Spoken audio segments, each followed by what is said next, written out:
Support WrestleTalk! Give us a subscribe. Hulk Hogan stayed as a babyface in WWF from the rise of Hulkamania in 1983 all the way through until his shocking heel turn in 1996 WCW. Ricky Steamboat never turned heel. John Cena turned babyface in 2003 and has stayed that way ever since, no matter how hard I yelled at him in 2010. Wrestlers used to stick to their moral alignment for a while, but consistent and well-told character arcs are for boomers. These days, you can barely get through an episode of SmackDown without Alexa Bliss switching from heel to face and back again. I'm Oli Davis. Please press the thumbs up button, give us a subscribe, and sit back while I try and illustrate that point, attempting to list every WWE and All Elite Wrestling heel and face turn of 2019. Let me know if I've missed any in the comments. Spoiler, I definitely have. There have been so many and the list took so long to write. The year's first turn came a whole 2 weeks into January, with Bianca Belair turning babyface on the 16th of January episode of NXT, setting up her feud with Women's Champion Shayna Baszler. Despite Baszler then defeating Belair at NXT TakeOver Phoenix, Bianca would spend the following month still claiming she was undefeated,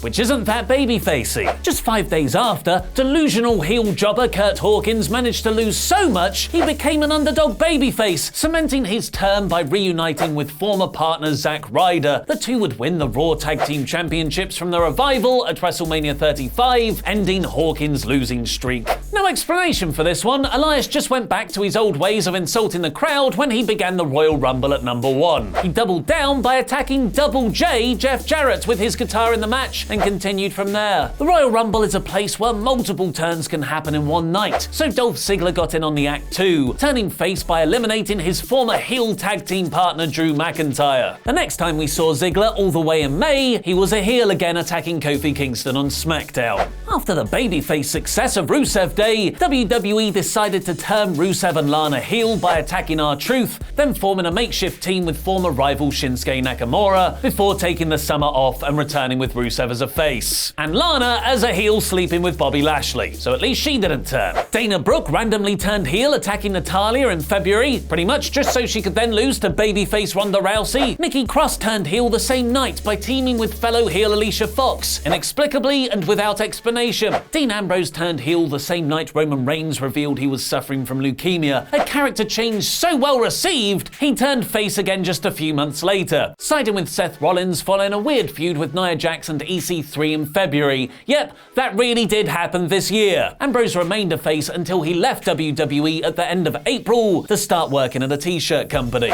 During that Ambrose versus EC3 feud, the audience decided to cheer Dean because they knew he was leaving the company, and saw through his losses as just WWE's attempt to bury him on the way out. EC3 took the brunt of the boos, and with it being just his third match on the main roster, it essentially killed his character for the rest of the year. After his babyface turn in Guardians of the Galaxy, that counts, right? Batista returned to WWE and issued a challenge to Triple H for WrestleMania 35, turning heel by brutally assaulting Ric Flair on his birthday and asked him to give me what he wants, give me what he really wants, give me what he wants. Batista lost the match and retired in the process. Kevin Owens began his year by returning to SmackDown as the heel Mr. McMahon's pick to face heel champion Daniel Bryan, but he was a babyface. He had done videos showing him as a family man prior to his return, although they seemed unrelated to his new character. He and Mustafa Ali faced Bryan in a triple threat match for the WWE Championship at Fastlane, but Bryan managed to retain.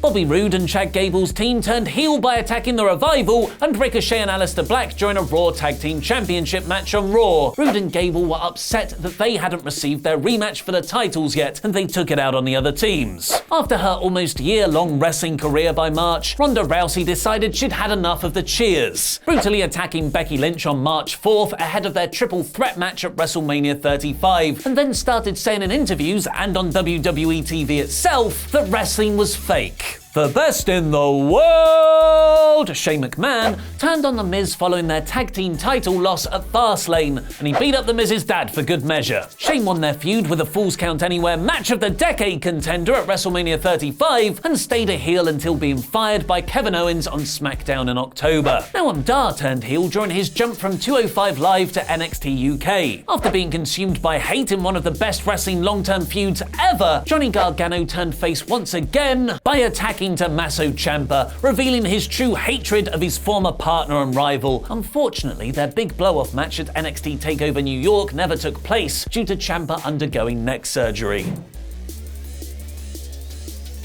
Tony Nese turned face to feud with heel Buddy Murphy, winning the Cruiserweight Championship at WrestleMania 35. Just a month after Gargano turned on him, Tommaso Ciampa joined him in the face place by arriving on stage at NXT TakeOver New York to congratulate his former rival on winning the NXT Championship. I guess suffering a near career-ending neck injury makes you a kind of sympathetic character. After a lengthy run as a 205 Live heel, Jack Gallagher turned face in his match against Humberto Carrillo on April 9th. Perhaps forgotten about because of the hate storm surrounding their Viking Experience name, Ivar and Eric actually debuted on the main roster as heels, teaming with the Revival against Zack Ryder, Curt Hawkins, Ricochet, and Aleister Black. They were quickly renamed the Viking Raiders. After the initial excitement of Walter's debut had worn off, it's all in caps, you've got to shout it was time for him to show his true colours. The brutish Austrian attacked fan favourites Tyler Bate and Trent Seven, firmly cementing him as the top heel of NXT UK. The formation of Imperium soon followed, and Walter has been on top ever since. After his heel tag team run with Bobby Roode, Chad Gable returned to his babyface ways when he worked against Jinder Mahal on April 23rd. Now he's called Shorty G, so that worked out great. After kind of returning as a face, but in a heel position, but actually as a face, Kevin Owens turned on the New Day just 1 week after joining them and challenged Kofi Kingston for the WWE Championship, setting up Kofi's first feud following his WrestleMania 35 win. Kofi was originally meant to face Daniel Bryan, but he got injured. Owens has since said he thought there was a lot more mileage left in his New Day act before the turn. The obligatory yearly attempt to make a Bullet Club reunion stable began, with Gallows and Anderson turning heel on April 29th. Sort of. They played heels in a match against the Usos, but this is one of the shortest runs in 2019. More on that shortly. The B team came together to work as heels against Roman Reigns in a handicap match on SmackDown, pretty much just because Roman needed some people to face. In their infinite wisdom, WWE had Mansoor perform as a heel on NXT UK and as a babyface on NXT on the same day. It doesn't make any sense! It's Carl Anderson and Luke Gallows again! Just 1 week after their heel turn, the tag team turned face again, realigning with their Bullet Club buddy AJ Styles trying to be good again. But it wouldn't be for long.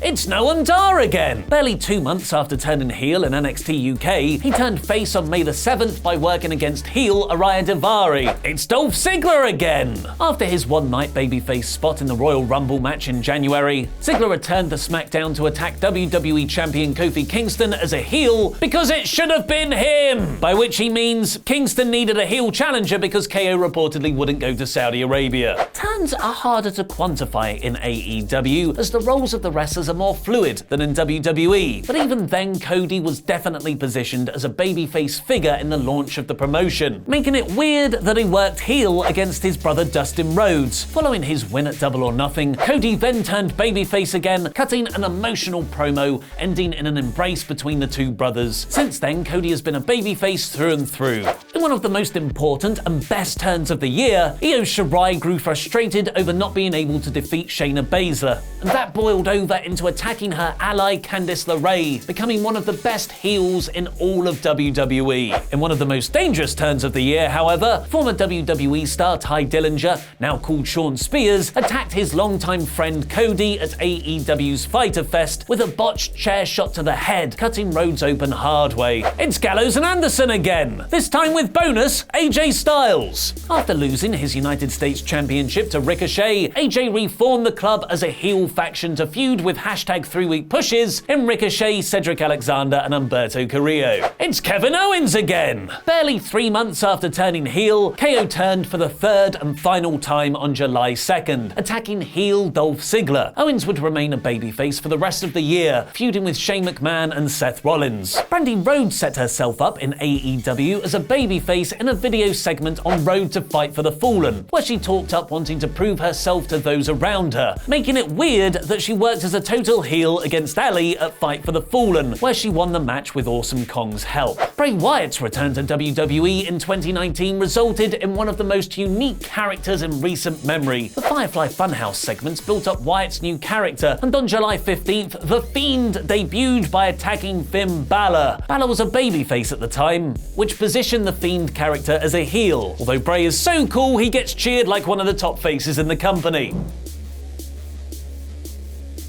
Liv Morgan turned face by working against then heel Charlotte Flair on SmackDown and then disappeared for most of the rest of the year. After going on leave from the company following WrestleMania, with reports she tried to quit, Sasha Banks returned to WWE the night after SummerSlam and turned heel by attacking Becky Lynch and Natalya and, far more importantly, changing her hair colour. After losing all their matches in the first few months in AEW, Jack Evans and Angelico turned heel at All Out by attacking Private Party after their pre-show match. The long-rumoured Bayley heel turn finally happened when she attacked Becky Lynch with a chair, rejoining her tag team partner Sasha Banks. Bayley also destroyed the Bayley Buddies, so there's really no going back now. Charlotte's many turns continued in September, when she turned good guy as a result of being attacked by Banks and Bayley. She's been booked as a babyface in matches ever since, but often acts with the characteristics of an arrogant heel. I'm confused. After his babyface turn earlier this year, Tony Nese turned heel again in September, pretty much entirely just to work against babyface Mike Kanellis. Another example of WWE turning people for the sake of needing to fill a slot, regardless of it making sense. Now named the Viking Raiders, Eric and Ivar turned face once again to save Cedric Alexander from the OC, and they won the Raw Tag Team Championship soon after from Robert Roode and Dolph Ziggler. For all the people still watching 205 Live, they got to see the Brian Kendrick turn heel by attacking Akira Tozawa and his former partner Jack Gallagher in September. After being dropped from TV as Bobby Lashley's manager in April, amidst reports he was rubbing the locker room the wrong way with his cocky attitude backstage, Lio Rush embarked on a rap career. It sounds familiar. And then returned to NXT as a babyface, winning the Cruiserweight Championship soon after. Almost a year after his shocking heel turn against AJ Styles and the concept of beef burgers, Daniel Bryan teamed with Roman Reigns against his former partner Rowan, eventually even restarting the Yes movement during his feud with Bray Wyatt. After also reportedly being given time off due to creative frustration since WrestleMania, Rusev returned to Raw in September as a face, saving Seth Rollins, joining Team Hogan for the 5 vs 5 match at Crown Jewel, and then having Bobby Lashley sleep with his wife for them YouTube thumbnail clicks. Alexa Bliss and Nikki Cross turned pretty much every episode of WWE TV they were on this year, but for ease's sake, let's say their October 6th match against Kabuki Warriors was their official babyface coming out party. They worked face against Asuka and Kairi Sane, which acted as a double turn for the Kabuki Warriors to go heel. There was never any real explanation given for all this. Asuka and Kairi Sane turned heel, see previous. While always quite morally ambiguous, the Lucha Bros overtly turned full heel by attacking SoCal Uncensored ahead of their match in AEW's Tag Team Championship tournament. SCU would defeat them in the tournament final.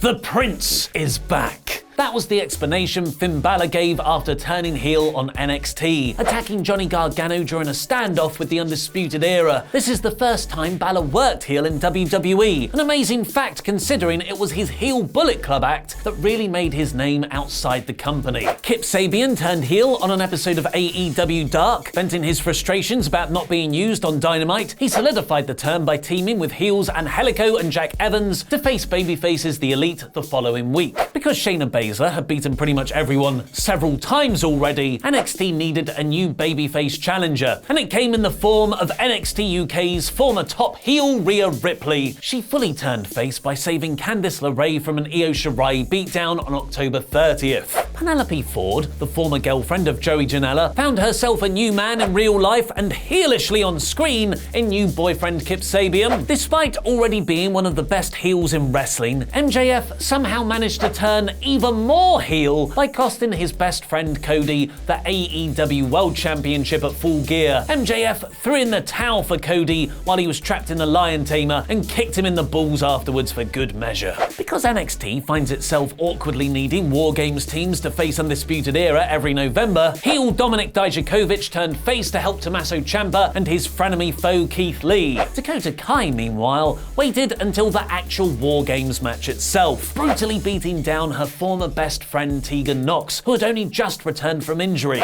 On November 25th, Randy Orton turned heel from Outer! Well, a few weeks of weirdly being Ricochet's on-off mentor, actually. He fully turned face, helping Rey Mysterio win the US title from AJ Styles on Raw. Although he actually turned heel several months beforehand on Twitter, boasting to Will Ospreay about his bank account, Seth Rollins began his new bad guy character, blaming the rest of the roster for Raw's Survivor Series loss the night after the pay-per-view. He then confirmed this several weeks later by forming an ultra unit with AOP and beating down Kevin Owens, who is still a face at the time of recording, but KO will probably also turn heel given his year. Ali re-debuted from her babyface character in AEW as The Bunny, the heel manager of The Butcher and The Blade, who first appeared on Dynamite attacking Cody from under the ring because MJF paid them to. The same year, Lacey Evans first appeared as a heel on the main roster. SmackDown began pushing her as a face against Sasha Banks and Bayley on the 29th of November, because she's blonde.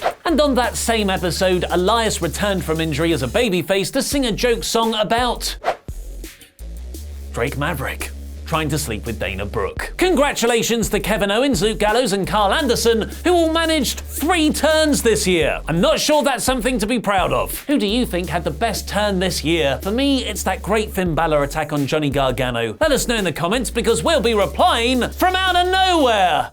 Click the thumbs up and give us a subscribe to get more wrestling news videos on YouTube and find out what's happened to every WWE star released this year and where they are now, and which 10 wrestlers should quit WWE in 2020. Click the video below that to find out. I've been Oli Davis, and that was wrestling.